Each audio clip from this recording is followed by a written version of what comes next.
कल्पना कीजिए, एक 9 साल का बच्चा जिसकी दुनिया खिलौनों से नहीं किताबों की गलियों से चलती थी, जिसकी आंखों में मार्स के लाल आसमान के सपने थे और हाथ में एक पुराना सा कंप्यूटर। बच्चा जिसने 12 साल की उम्र में अपना पहला वीडियो गेम बनाकर बेच दिया, जिस स्कूल में इतना मारा गया कि हॉस्पिटल पहुंच गया, लेकिन उसके दिमाग में सिर्फ एक ही आवाज़ गूंजती थी, अगर कुछ जरूरी है तो करो, चाहे पूरी दुनिया तुम्हारे खिलाफ क्यों न हो। और उसी लड़के ने आगे चलकर बदला कारों का भविष्य, स्पेस का कानून और इंसानों का सपना। ये कहानी है एलन मस्क की, जिसने दुनिया को सिर्फ बदला नहीं, रिबूट कर दिया। 1971 में जन्मा एक लड़का और वो था एलन मस्क। घर में माहौल किताबों का था। उसके पापा इंजीनियर थे और माँ एक डाइटिशियन। लेकिन एलन का असली दोस्त कोई इंसान नहीं था, वो थे किताबें। एलन बचपन से ही घंटों तक किताबों में डूबे रहते थे। उन्हें साइंस फिक्शन, टेक्नोलॉजी और फैंटेसी कहानियाँ इतनी पसंद थी कि एक बार उन्होंने एनसाइक्लोपीडिया ब्रिटानिया की पूरी सीरीज पढ़ डाली, और वो सिर्फ 9 साल की उम्र में। उनके मन में हर चीज़ को लेकर एक सवाल उठते रहते थे। इन सवालों के जवाब उन्हें किताबों में मिलते थे। इन सवालों को जानने की उनकी इच्छा ने उन्हें धीरे धीरे टेक्नोलॉजी की तरफ खींच लिया। 10 साल की उम्र में उनके पिता ने उन्हें एक कॉमोडोर BIC नाम का 20 कंप्यूटर गिफ्ट किया। उस वक्त यह कंप्यूटर बहुत साधारण था, लेकिन उसके साथ एक प्रोग्रामिंग मैनुअल भी आता था। एलन ने वो मैनुअल उठा लिया और पढ़ना शुरू कर दिया। सिर्फ कुछ दिनों में उन्होंने बेसिक प्रोग्रामिंग लैंग्वेज सीख ली। एलन की विजनरी सोच सिर्फ पढ़ने तक सीमित नहीं थी। इस छोटी उम्र में उन्होंने कोडिंग से दोस्ती कर ली और 12 साल की उम्र में उन्होंने अपना पहला वीडियो गेम बनाया ब्लॉकबस्टर, एक सिंपल स्पेस शूटिंग गेम जिसमें प्लेयर दुश्मन के स्पेशलिस्ट को उड़ाता है। लेकिन खास बात यह नहीं थी कि एलन ने गेम बनाया, खास बात यह थी कि उन्होंने उसे $500 में एक मैगजीन को बेच दिया।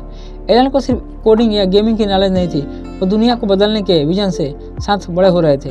वो कहते थे कि when something isn't enough you do it even if the eyes are not in your favor। Elon का बचपन आसान नहीं था और स्कूल में दूसरे बच्चे अक्सर उन्हें तंग करते थे, मारते थे, उनका मजाक उड़ाते थे। कई बार इतना मारा गया कि हॉस्पिटल तक जाना पड़ा, लेकिन इन सब ने एलन को तोड़ा नहीं बल्कि और मजबूत बना दिया। वो और ज़्यादा किताबों में डूब गए, साइंस और इमेजिनेशन की दुनिया में खो गए। उनका दिमाग साउथ अफ्रीका की सीमाओं से कहीं बाहर उड़ रहा था। वो सिर्फ एक बच्चा था, लेकिन उसके ख्वाब किसी बड़े वैज्ञानिक से कम नहीं थे। एलन मस्क बचपन से ही बड़े बड़े समस्याओं के बारे में सोचते थे, जैसे बिजली की कमी कैसे दूर हो, इंसान अंतरिक्ष में कैसे रह सकते हैं, और धीरे धीरे धरती को कैसे बचाया जा सकता है। जहाँ दूसरे बच्चे खेलने में मग्न थे, एलन अकेले में बैठकर सोचते थे कि इंसान एक दिन मार्स पर कैसे जाएगा।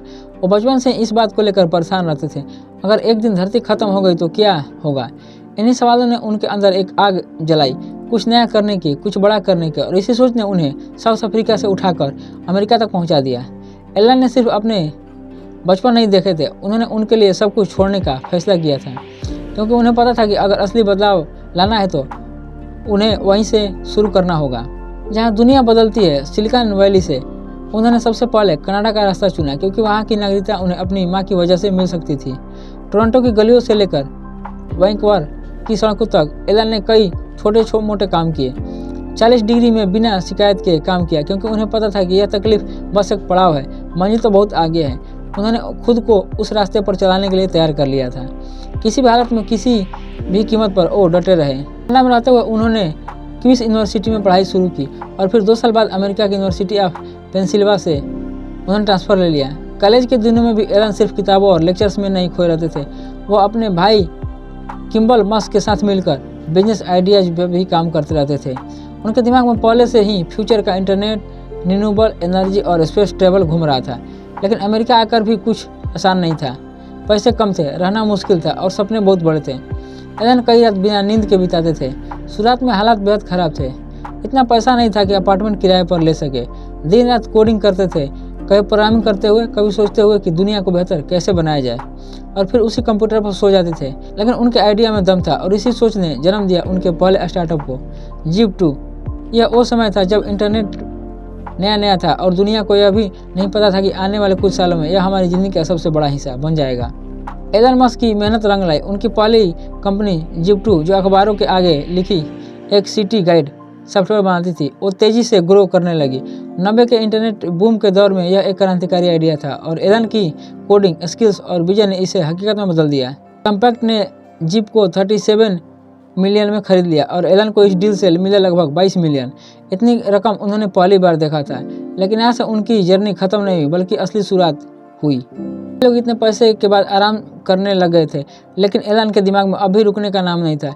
उसके पास न सिर्फ आइडिया था बल्कि उसे हकीकत में बदलने के लिए पैसा भी था। जिप 2 के बाद एलन ने अपनी अगली कंपनी शुरू की, X.com। यह एक ऑनलाइन बैंकिंग और पेमेंट सिस्टम था जो उस समय लोगों के लिए बिल्कुल नया कॉन्सेप्ट था। बाद में यह कंपनी एक और कन्फिनिटी के साथ जुड़ गई और इसी के बाद जन्म हुआ पेपाल का। पेपाल ने दुनिया को पैसे ट्रांसफर करने का तरीका ही बदल दिया। अब लोग कहीं से भी किसी को ही पैसे भेज सकते थे, वह भी बिना बैंक जाए। एलन का सपना था कि फाइनेंशियल सिस्टम को पूरी तरह से डिजिटलाइज किया जाए। 2002 में ईबी ने पीएल को $1 अरब यानी कि 500 करोड़ में खरीद लिया और एलन को इसमें से मिले सिर्फ $10 करोड़। अब उनके पास पैसा था, अनुभव था और एक सपना था, एक ऐसी कार बनाना जो पेट्रोल या डीजल से नहीं, बिजली से चले, यानी कि इलेक्ट्रॉनिक कार। आज हमें यह आइडिया आम लगता है, लेकिन उस समय लोगों को यह मजाक जैसा लगा। कुछ ने कहा कि इतनी बड़ी कंपनी कैसे चलाएगा एक आदमी, और बहुत ने यह कहा कि यह आइडिया फेल हो जाएगा। लेकिन एलन मस्क ने हार नहीं मानी। उन्होंने टेस्ला मोटर्स को खड़ा किया और अपना पूरा ध्यान इस बात पर लगाया कि गाड़ियां सिर्फ इको फ्रेंडली ही नहीं, स्टाइलिश और पावरफुल बनाई जा सके। शुरुआत आसान नहीं था।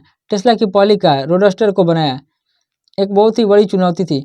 कार बहुत महंगी थी, प्रोडक्शन में भी देरी हो रही थी और लोग भरोसा नहीं कर रहे थे। कंपनी कर्ज में डूबने लगी। एलन ने अपना सब कुछ लुटा दिया, वक्त, पैसा, यहाँ तक कि अपनी नींद भी। कई बार ऐसा लगा कि टेस्ला बंद हो जाएगी, लेकिन उन्होंने फिर वही किया जो एक सबसे अच्छे से संघर्ष करते हैं। संघर्ष। धीरे धीरे हालात बदले। टेस्ला ने एक के बाद एक कारें लॉन्च की, मॉडल एस, मॉडल एक्स और मॉडल 3। लोगों को यकीन होने लगा कि फ्यूचर वाकई इलेक्ट्रॉनिक हो सकता है।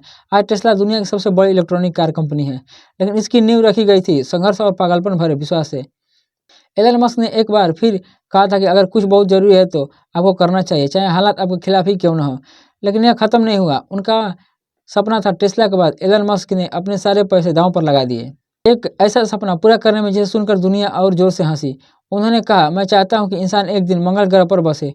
लोगों ने कहा, यह तो नामुमकिन है। नासा जैसी एजेंसियां जहां अरबों डॉलर खर्च करके भी संघर्ष कर रही है, वहां एलन इस प्रोजेक्ट कंपनी से स्पेस मिशन की बात कर रहे थे। लेकिन एलन मस्क के लिए असंभव कुछ भी नहीं लगा रहा था। उन्होंने शुरू की स्पेस एक्स, एक ऐसा कंपनी जिससे न सिर्फ रॉकेट बनाया जा सके बल्कि उन्हें फिर से इस्तेमाल करके लायक बनाया जा सके। जो पहले अरबों में पड़ते थे, अब वही रॉकेट लाखों में तैयार होने लगे। एक प्राइवेट स्पेस कंपनी जो नासा से भी सस्ते रॉकेट बनाने का दावा कर रही थी। लेकिन यह रास्ता भी आसान नहीं था। पहले 3 लॉन्च बुरी तरह फेल हुए। रॉकेट जमीन से उठने से पहले ही फट जाते थे। मीडिया ने उनका मजाक उड़ाया, निवेशकों ने भरोसा खो दिया और खुद एलन मस्क लगभग कंगाल हो गए। लेकिन उन्होंने हार नहीं मानी। उनके पास कुल $0 मिलियन थे, जो कि उन्हें पेपाल के डील से मिले थे। लेकिन एलन ने वह सारा पैसा अपनी दोनों कंपनियों में झोंक दिया। कहने को तो वह करोड़पति थे, लेकिन हकीकत थी कि एलन के पास उस समय अपने किराए के लिए पैसे नहीं बचे थे। अपने दोस्तों से उधार लेकर वह गुजारा कर रहे थे। कोई और होता तो शायद आराम की जिंदगी जीता, लेकिन एलन मस्क ने सब कुछ दांव पर लगा दिया, क्योंकि उनके लिए पैसा जरिया था, मंजिल नहीं। वो कहते हैं कि I didn't do it for the money, I did it to solve problems. और यही सोच उन्हें बाकी लोगों से अलग बनाती है। तीसरी बार फेल होने के बाद एलन ने माना कि अब चौथा लॉन्च नहीं हो पाएगा। पैसे खत्म हो गए थे, इन्वेस्टर सीमत हार चुके थे, लेकिन उन्होंने आखिरी कोशिश करने का फैसला किया और चौथा लॉन्च सफल रहा। उसके बाद नासा ने स्पेस एक्स को $1 अरब यानी कि $600 करोड़ का कॉन्ट्रैक्ट दिया और यहीं से उस सफर की शुरुआत थी जिसने स्पेस टेक्नोलॉजी को पूरी तरह से बदल रखा था। रिस्क लेना ही एलन का तरीका था। उनके लिए फेल फास्ट, लर्न फास्ट कोई नारा नहीं। उन्होंने हर उस क्षेत्र में कदम रखा जहां इनोवेशन की जरूरत थी, जैसे solar city, hyperloop, Neuralink, the Boring Company. हर एक प्रोजेक्ट उस समस्या को हल करने के लिए है जिसे हम सब रोज जूझते हैं। और यही एलन मस्क को बिजनेसमैन नहीं, एक विजनरी बनाता है और आज स्पेस इंसानों को आईएस तक पहुंचा रहा है। टेस्ला ने ऑटो की इंडस्ट्री की परिभाषा बदली और एलन मस्क दुनिया के सबसे अमीर इंसानों में शामिल है। तो यह थी एलन मस्क की रियल कहानी। अगर आपको एलन मस्क की इस अविश्वसनीय जर्नी ने इंस्पायर किया हो तो वीडियो को लाइक जरूर करें, क्योंकि आपका एक लाइक हमारे लिए नई ऊर्जा है। और चैनल को सब्सक्राइब कर लीजिए, क्योंकि यहाँ हर हफ्ते आपको मिलती है ऐसी सच कहानियाँ जिन्हें सुनकर आप भी दुनिया के नज़रिए से देखेंगे। और हाँ, कमेंट करके जरूर बताएं कि अगली कहानी किस महान आइकन पर चाहिए। आपका एक कमेंट अगले वीडियो का पहला कदम बन सकता है।